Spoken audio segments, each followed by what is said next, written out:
Hi there, welcome to December's video update, and let's start with some good news, which is that the boiler is fixed and it is actually quite warm in here, so hurrah for that. But let me more seriously encourage you, please, it would be great if you could pray over the next couple of weeks as we're making this appointment for a new families and children's and schools lead.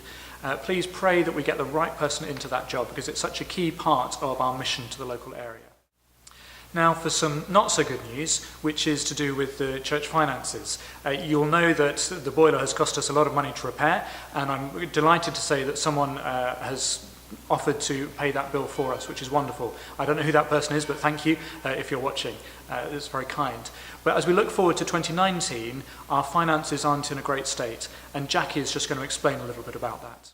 Okay, so it's the time of year when the Church Council are looking at our budget for the year ahead, which may not sound very exciting, but the reason that we are able to do quite a lot of the things that we do as a church is because of all the amazing gifts of money and time that the congregation offer.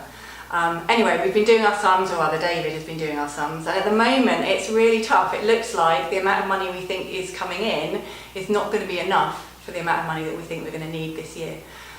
Which means we've got to make some difficult decisions potentially.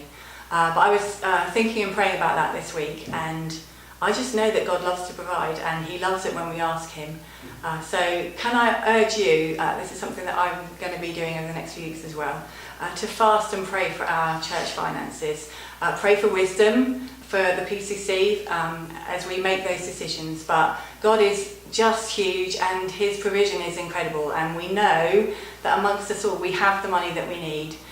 So can I urge you to look at your giving, but also we need to acknowledge that God is in charge and He can give us all that we need.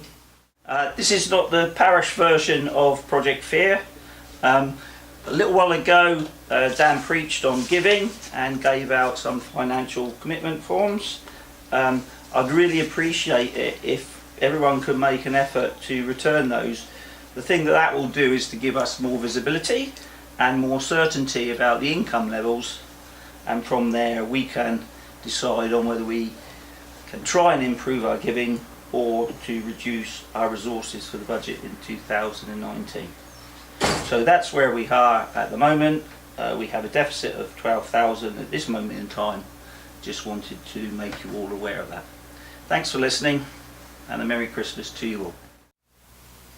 So I would echo that call from Jackie that it'd be great if we can fast and pray about our church finances.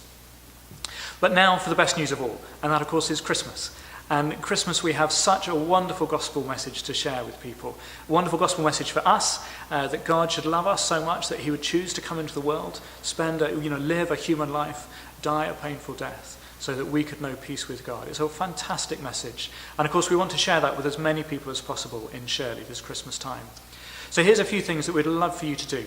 One is we've got lots of extra events going on. If you're able to help with some of these events, either being welcomer or providing mince pies or helping at the market stall, that sort of thing, if you're able to give practical help, that would be really appreciated.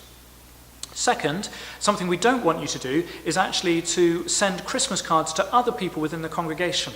So our Eco-Church group are suggesting that this year you just write one Christmas card and we'll pin it to the board and you write it to everyone at St James. And that will cut down on the number of cards that frankly never get delivered and never get read, that we have to throw away in January each year.